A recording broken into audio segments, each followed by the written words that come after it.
Welcome to Breaking Par with Bernard Sheridan, the golf podcast that interviews the best and brightest minds in the golf industry. Now, here's your host, Bernard Sheridan. So, Joe, welcome to Breaking Par. Thanks so much for being with us today. Excited to be here, Bernard. It's great to have you. So I know that before we went on the air, we were talking about snow and how you're dealing with some snow right now. How much snow are you dealing with up there in Chicago? We've actually had one of the most mild winters up until now, and we have some snow falling, but more the temperatures. I mean, it's going to dip below zero tonight, and tomorrow I think we may get a high of about 5. There's a few inches on the ground. It's making it to the roads slick, but this is typical winter, but we've really been, fortunate up until now. So yeah, how does that affect you at this time of the year in lessons and things like that? Do you do things indoors? I do. So I'm based at the Glen Club, which is a Kemper Sports Management property in Glenview, near their headquarters, and we commandeer the pro shop in the winter. We outfit it with a net, a putting deck, and TrackMan and video. And so that's one of the places that I teach. And then I have 2 domes that I travel to, which are very close by. One's just about 10 minutes away, and the other one's about 30. And so between those 3 options, I'm pretty well taken care of in terms of facility options to work with golfers who are avid and want to continue to evolve in the winter. And then I do some travel. And more I'm traveling around to nicer climates. So we can talk a little bit about that. That's always nice to get out of the cold, and I know that for many, many years, I had an indoor facility in Pennsylvania, and winters were great for me because that was really my on season. And then all summer I spent doing golf camps and things like that outside. Sure. And it was really enjoyable, but it's kind of nice to now be in a spot where I don't have to worry about that at all, even though I'm still kind of in an indoor facility.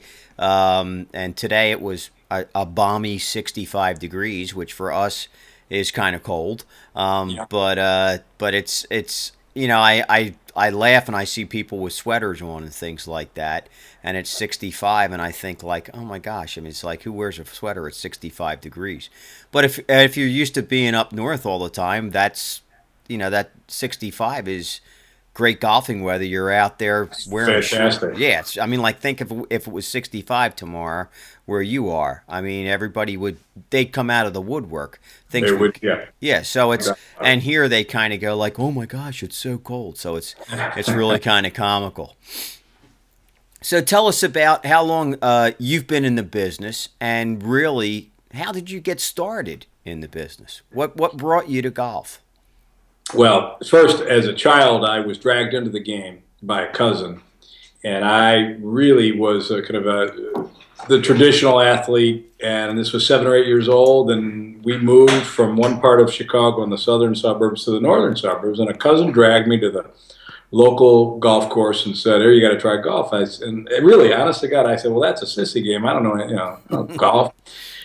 That first time out on the par 3 golf course at the Winnetka Golf Club, I got hooked, and I started working there as a club cleaner and a shag boy for the pro in the field next to the first hole, and that was it. I was hooked, and I ended up, becoming a pretty good junior golfer, playing in high school, and went down to the University of Illinois. Did not play on the team. My parents wanted me to focus on studies, and so I did. Got out of school and was in the real estate business, leasing office space for a short while. And I could kind of tell, this was late 1980s. National Golf Foundation had just said, golf is so hot, it's growing. We have to build a course a week for 5 years to keep up with the perceived and the demand that they were tracking. This was pre-Tiger Woods, right? And I thought, well, that's fun. And I was self-taught. And I thought, there's not much in the way of instruction in this game. That would be fun to do. And so I turned to the head pro at the same golf course that I started at, and he was really a good guy, and we decided, let's start an academy. So that was 1989. And then since then, I've been, forever since, I've either grown my academy and taught, or recently, 5 years ago, I handed my academy over to my partner and my staff, and I forged out on my own.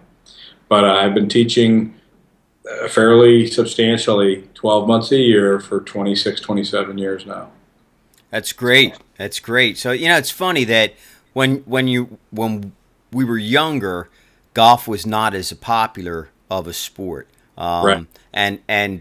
But through the Tiger era, or just pre-Tiger, and then through that, and now it seems like it's slowing down a little bit.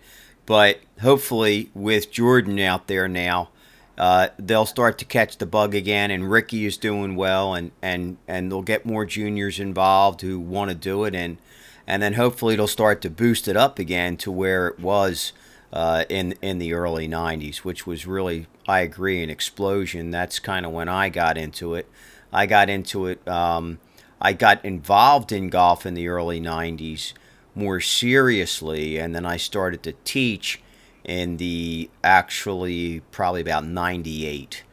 Okay. And same thing there. I just saw a need for that in my area and got involved in it, and have pretty much never looked back. And it's been quite a journey. It's totally changed my life. Yep. I love teaching. I love helping people learn. I love helping them realize that they can achieve what they set out to do, and maybe achieve even more than they ever thought.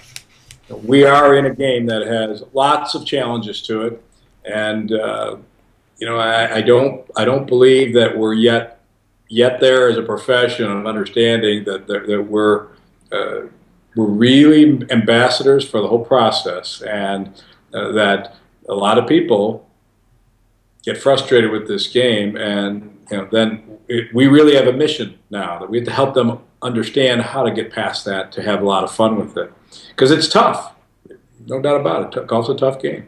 Well, I mean, when you think about it, you got a club head moving it somewhere for the average player between 75 to 100 miles an hour, and they have to hit this little white ball on a spot that's smaller than a dime.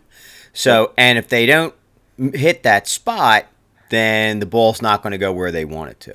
So when you think about it like that, it's a pretty tough sport. And then with all the misconceptions in the sport, and I don't want to say the wrong information, but information that really doesn't give true insight to what has to happen, it can really be extremely frustrating for even players who are pretty good at getting that ball on that sweet spot. I mean, even them, they're having trouble with it. So and then when you see guys like Jordan and what they're doing, it's just remarkable. It really is. And so all the way along, my background came from getting involved in this, and then meeting a gentleman who was a general management consultant who had worked in the General Electric company as a change manager, and then for a big national consulting firm. And he took the head pro that I tapped on the shoulder to start this academy, and he said, I'm going to train you guys, particularly you, Joe, as a general management consultant, so that you see the process of helping people train and evolve through a different lens than just golf and just athletics, but mind and mind training and the understanding of the psychology. So that's been, as much as anything, the most fascinating thing for me to pursue and to continue to equip myself with. That I'm considered a mental performance coach that has a pretty steep background also in the biomechanics and things like that. But my goal is to help people play better at any given time with the skills they have, and then assess what we do to take those skills to the next level. And so over the years, I've really felt that my playing lesson approach has been one of the things that separates me from a lot of the teachers in this area. And that's what I'm known as, the playing lesson pro. And I wrote a book about it that just came out several months ago about that process. So what's the title of that book? Let our audience know what that is. It's called Real Golf, Taking Your Best Game to the Course. And I had the great privilege of having Stan Utley, short game Yes. teacher, putting guru, write the foreword, and he introduced me to his co-writer for all of his books, The Art of Putting and the whole Art of Series, Matt Rudy, who's the senior writer for Golf Digest. And Matt wanted to partner with me to write this book because he felt, I was delighted to know that he felt that somebody who really was obscure at the time, and still am perhaps, had something that was somewhat unique in the focus. I wanted to write a book that represented truly who I am as a teacher and what I believe in, and at the same time, never cross paths or fly against any of the current instructional concepts out there, because I think there are so many good ones. And this has nothing to do with technique. It has to do with how you take the technique you're learning and practicing, and let's learn how to apply it on the golf course in more effective ways. And let's have games that we can play and measure out there to help us simulate context-based training and learning. So what's fun is the book has taken on a life where I get tour players from around the world, amateurs, college coaches, top teachers, teaching those people, saying, I did it. It made so much sense. I wish I would have written it, right? So there's nothing in the book that's proprietary to me. Sure. It's an organization of thought in 78 pages short that allows somebody to assess their game, then go out to the golf course with some unique exercises with their pro or by themselves, and start to really understand, hey, this is what I know. This is what I can do. It gives them hope, and it gives them a carrot that they can chase after in a positive way. So that's fun. We call it real golf because it really puts the context into play with whatever somebody's trying to do. So is there a lot of things that you touch base on there with how things parallel in life too?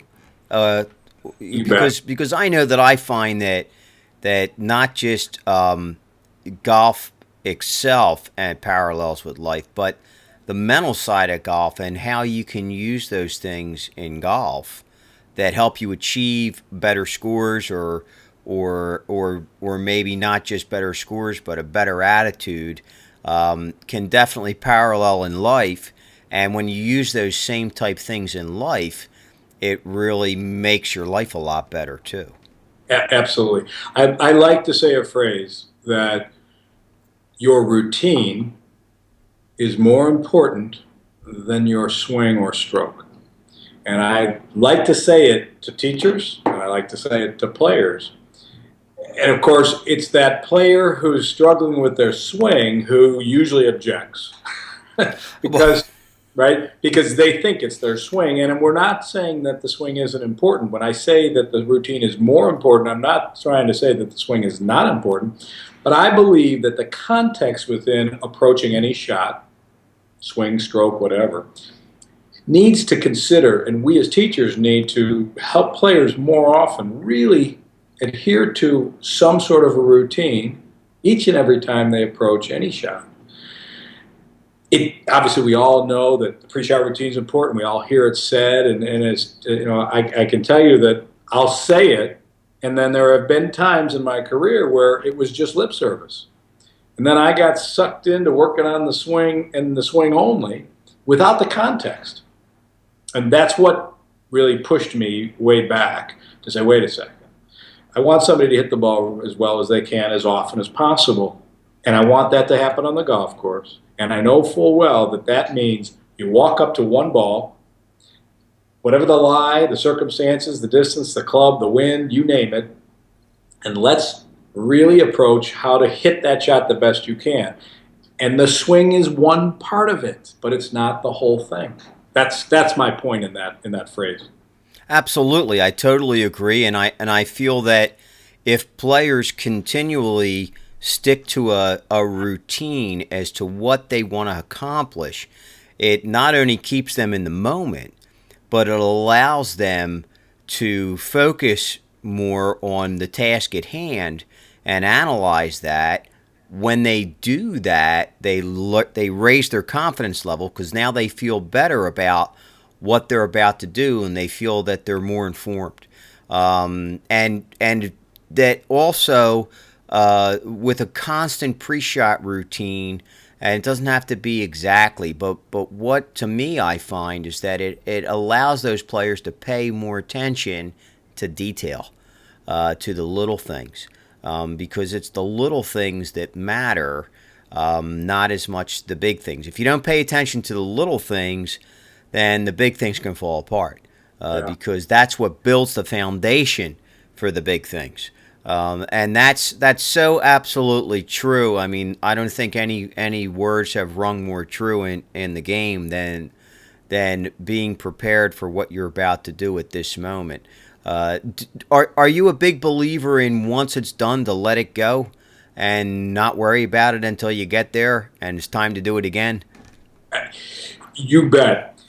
Learning how to manage your emotions in and of itself, to me, might be the most important foundation for the learning process and then the performance process. I mean, when we're judging and scrutinizing and, deciding that's good, I'm good, that's bad, I can't believe that, why isn't it working, and you get caught up in that embroilment. What we know about brain science now and the whole realm of, we'll call it sports psychology or neuroprogramming, it just, if you hang on to that aggravation or frustration of the shot that didn't go the way you thought it should, we know there's evidence, they've done research in golf and everything else, that you're rendering yourself less likely to perform the next one as well, and so forth and so on. So that downward spiral, and how often have you and I seen that in students or people that we watch play? They hit a bad shot or have a bad break or whatever, and then pretty soon they're lost for a while, and it's tough sometimes to bring it back. So the answer is yes. You can call it flushing, acceptance, whatever you want to call it. Not everybody knows how to teach it, and certainly not everybody knows how to use it the same way. And I don't think it's something that's universal that you do it one way. I think that's an individual way for somebody to learn how to do it. Once upon a time, I think Tiger was really good at within 10 seconds, it was over. And I never liked his demonstrative approach to being frustrated, and I think it's gotten worse as time gone on. But he did get over it, and it was on to the next one. And I think now he's less able to get over the bad move, bad swing, bad outcome, and I think that's getting in his way. Oh, I totally agree. And then you look at Jordan, and he's just so, there are no peaks and valleys. I mean, it is just, if he has a celebration, it's for a small moment, and then he's straight back on like nothing happened, like he didn't hit a bad shot, he didn't hit a good shot. You don't even know by looking at the guy.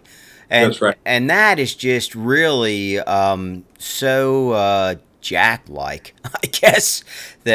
Yeah, no, I think you're right. And so this whole process of understanding the psychology, I've really done and continue to try and do my homework on this. But 5 years ago, I saw an opportunity to get involved with a new technology that was being developed out of Australia, and I wouldn't be surprised if you haven't heard it or your listeners haven't heard about this. It's neurofeedback device called the Focus Band. Yep. And I was one of the first to own one of the beta test versions of that Focus Band, which you wouldn't want to wear back then. But I jumped in, invested in it, and I brought it up to Chicago, and I started working with it somewhat in secret because not too many people wanted to wear it. Sure. But I had enough college players, high school players, adult amateurs of different levels, and then I fed back some of that information to the inventors, Henry and Graham Bolton, and they were doing some work with some other guys around too. But I saw right away, well, at least there's something that's coming down the pike that's going to allow us to measure whether or not any of the sports psychology or any of the techniques that any mental coach is giving a person in any sport, but certainly golf, to help them learn to get to that state that you just mentioned, because I think you're 100% on the mark. Jordan Spieth has what we'll call homeostasis. He keeps himself in a level playing field mentally and physically so that he's ready to perform each and every time at a greater level right now than most everybody else. And that comes from being in context with stress of competition and wanting to do well and learning how not to over-emotionalize a result that doesn't go your way. Because Jordan Spieth doesn't hit every fairway or every green or make every putt. No. But he gives himself the best chance more often. And that's this. And Cameron McCormick, of course, has said many times, and Jordan has said too, doesn't like the range much, likes to play games, likes to be on the golf course, which is music to my ears because that's certainly up my alley. That's where I'm coming from.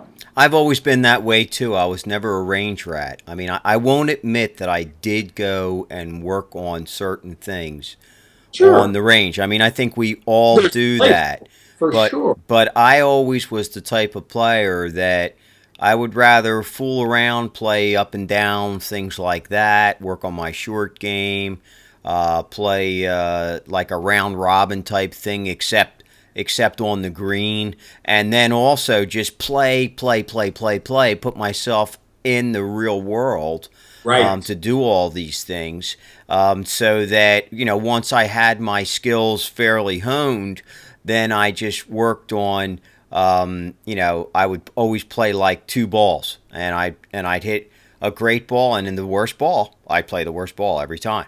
So I say, hey, if that's my miss, then I'm going to have to work on what I need to do next for this, and so I don't always have a perfect lie. I don't always have. I might be in a divot, or I might be the ball below my feet, or whatever that would be.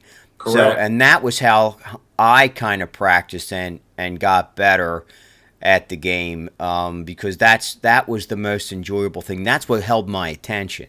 Pulling a ball over and hitting off of a level surface for me, it didn't really hold my attention for very long. It's just the way I am. Yeah, well, I think you're not alone in that. What can happen with repetitive task learning, block training, whatever you want to call it, is we do tend to check out. We get into a rhythm, and then it can go okay for a while. If it doesn't go okay, we start to tinker and we try to fix. And pretty soon, what have we done? We've trained ourselves to think about every move as we make it. Exacerbate that with, I'll call it the pro who's got a lot of technical knowledge, but hasn't really appreciated that whole process needs to automate, right? You can't be thinking about doing as you do, because that doesn't work as well. The problem is people sometimes are taught that way, or they never learn any other way to do things when they get out to the golf course. So how many times have you heard people, and you watched it, and we both experienced it as players, you had it going on the range, you take that 100-yard walk to the first tee, often called the longest walk in golf, and then it doesn't work the same. Yep. How many times have we seen that with guys like Tiger? Range machines, and then not the other way. And more evidence comes out every day that context-based training and simulation is one of the most important and needs to be at a much higher level. And I think Spieth is exemplifying that. So is Jason Day. Jason Day's been the guinea pig for Focus Band for these last 3 years. There's a guy who 3 years ago had the driver yips. I don't know if people really know that, but this is direct. He was having trouble knowing whether he was going to be able to play professional golf because he was afraid of where the ball was going to go off the tee. He had no idea. Jason Goldsmith and Henry Bolton, the Focus Band guys, got a hold of him, and they put the neurofeedback on his head. And within a short period of time, they started to realize, well, he had so many bombs going off his head, worry, doubt, fear, trying this, trying that. And that was really what was getting in the way of the skill he already had. So they started to train him with neurofeedback training using the device and different techniques. Within weeks, things were making a significant change. The rest is history. You see a very unique routine that he goes through. We saw it in the U.S. Open, right? He's using the neurofeedback training concepts by the Focus Band and Henry Bolton and Jason Goldsmith to help him get the most out of his routine, and the swing is then gelling more often. This is important stuff. I'm an advocate of this, and I'm starting to set up workshops in schools with clubs that wanted me to come in for a day or two to do real golf and taking your real mental game to the course. And it ultimately ends up being an encore session by day two, wearing the mental feedback devices, going through routines, sometimes never ever touching their current mechanics. And it's fascinating to see what happens. It's fun because it can add to all the other great things that people do with the mechanics. Yeah, it's some cool stuff. I mean, it really is. There's no doubt about it. Do you touch base with, or have you ever used heart math also? I have. I've been a freeze frame heart math guy, I think, since it first came out. And we think at Focus Band that heart rate variability will be a built-in addition to the Focus Band in the future, because we think that correlation is significant. But you're 100% right. And for those people listening who are not familiar, heart math and the freeze framer is what we call heart coherence, and it's assessing the heartbeat, right, at a level or a consistency pattern that we know corresponds with mental brainwave activity. Yep. And that by learning how to control your heart rate, slowing it down can in turn talk to the brain to slow it down. And that's cool because it can actually work both ways, as you know. You can also talk your heart into going slower through mental processes. And so the heart math and the freeze framer, as you know, helps give you some evidence through measuring your heart rate that you're learning how to control that. And I think, that process helps in every endeavor, sports, business, people who have anxiety getting in front of the camera like we're doing, or speaking in front of groups or presenting, and certainly in golf. Yeah, I mean, there again, we talk about how it translates into life and how it can really change your life. I mean, it's a remarkable sport. There's so many different facets to it, just like life. So many. That's so many disciplines that you can focus on and pull together. You're right. I think it. I was earlier today. I was speaking with a neuroscientist, and she's a brain surgeon, and she's very, very well known in the world. And she was interested to know where I was going with this, and we're talking about some interesting projects together. And she said, Joe, I really have never really jumped into golf the way, but she said, but it is fascinating for me to see how in depth people get in it. And I said, well, here's the thing. You learn more, and I think it was remember who it was. I can't remember the guy who said this, but you can learn more playing a round of golf with somebody than spending 20 years, behind a desk with somebody. And it's going to tell.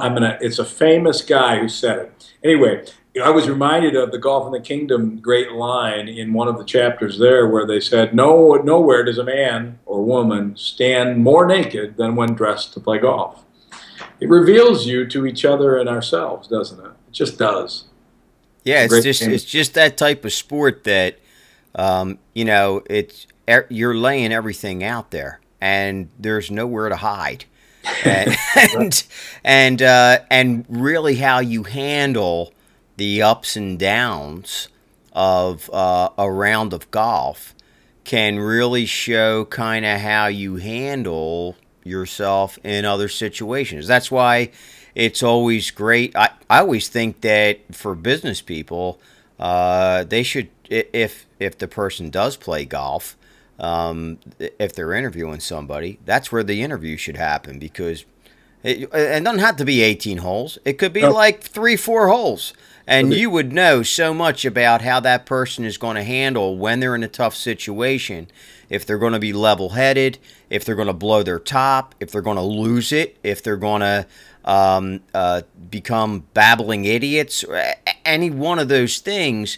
All that translates out when they're on the golf course to the exact same thing. You see people throwing clubs, having tantrums, all these crazy things. Excuses for things that happen, right? Exactly. That's I hit this rock. There was a rock there, or what the heck? My ball was in a divot, or things like that. And then you see other people who go, well, play it as it lies. That's the way the game is, and I hit a bad shot there, but I get to the next one, and maybe I'll have another chance to redeem myself.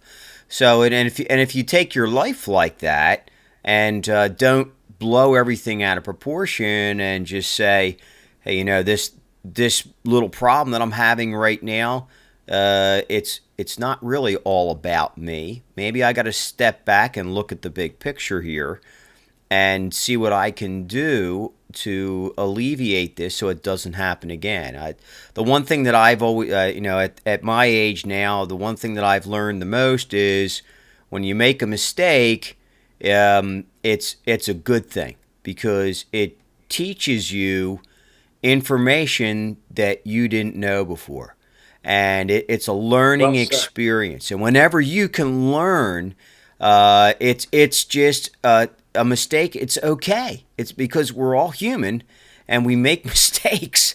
So in life and in golf and just in anything, we're just normal people, and we don't need to put ourselves up on a pedestal or damage ourselves or get mad at ourselves because something went not our way. A lot of things are out of our control. That's in golf too. There's a lot of things that are out of your control when you're on that golf course. How are you going to handle it when it's your turn?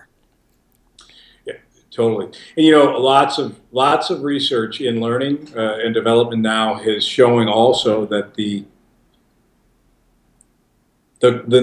number one thing that I hear when I ask people, what are you trying to accomplish with your golf game? And I always interview people in a sit-down setting away from the range of the course, because I really want to have a conversation, read them, have them tell me a lot about them. And I said, what do you want? And, you probably get this too. The word consistency comes out all the time. Yes.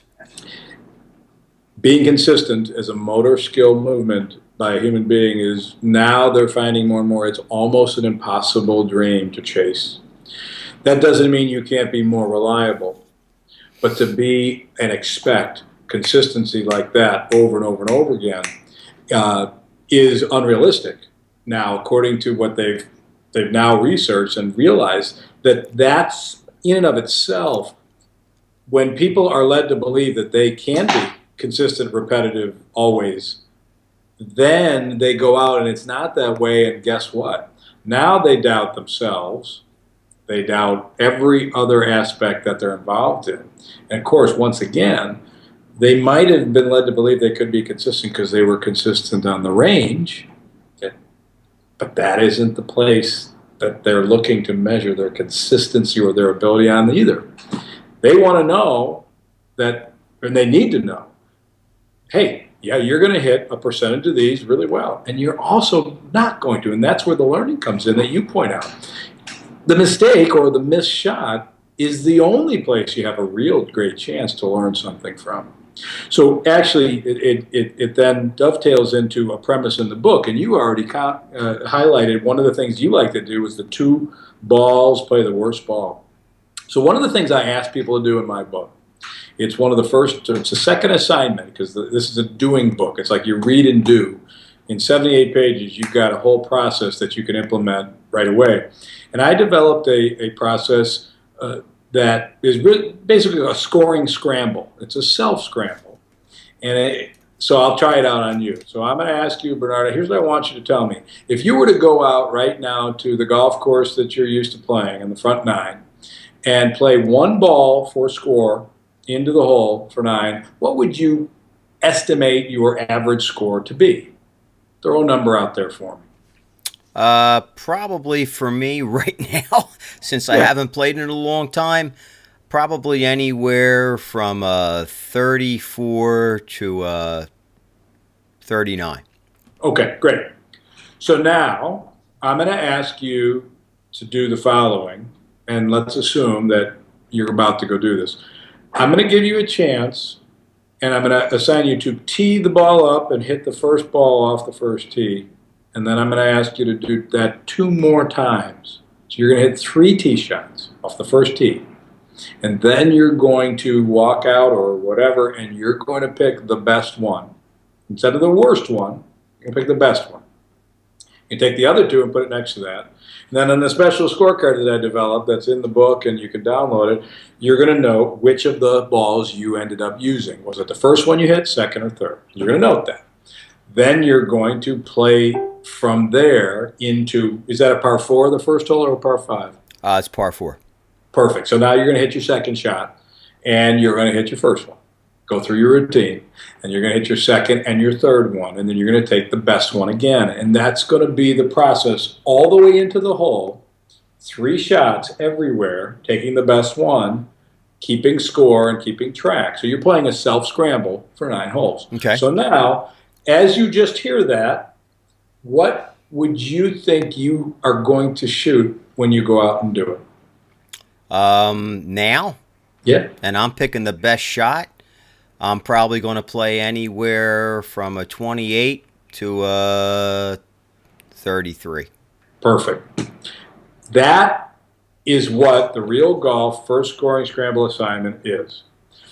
And yesterday, while I'm working with a father and son, actually, came in, and we're talking about how we're going to get set for the season, a text came in, a picture from a young man who I worked with a little bit before the holidays here in one of the domes. We worked mentally.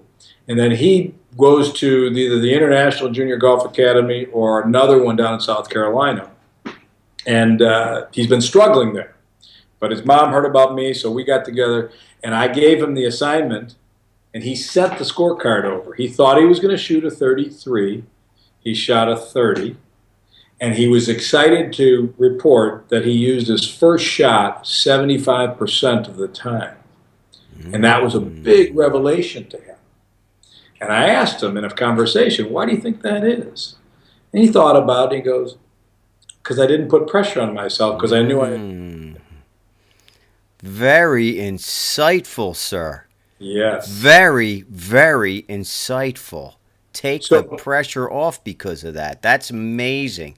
And that is the simple premise of Real Golf, is if we put people in a position where they get real context to try the swing motions they're working on and the routines, but it matters with consequence, but they give them a couple more tries. It's like a second serve in tennis. You get another chance. Maybe you do something different. What's been fun is that some college teams have been using this as their practice routine. And some tour players that you and I both know have been using it, and some teachers of tour players have been using it, and it's really been fun to get different people's reactions to this and what they're learning and gaining from it. And I ask them this all the time. I said, you tell me a better way to practice than what you just went through, because essentially you're playing 27 holes in 1 9. Yeah, that's true. And you're trying to do a little bit of repetition or working off. You're teaching yourself.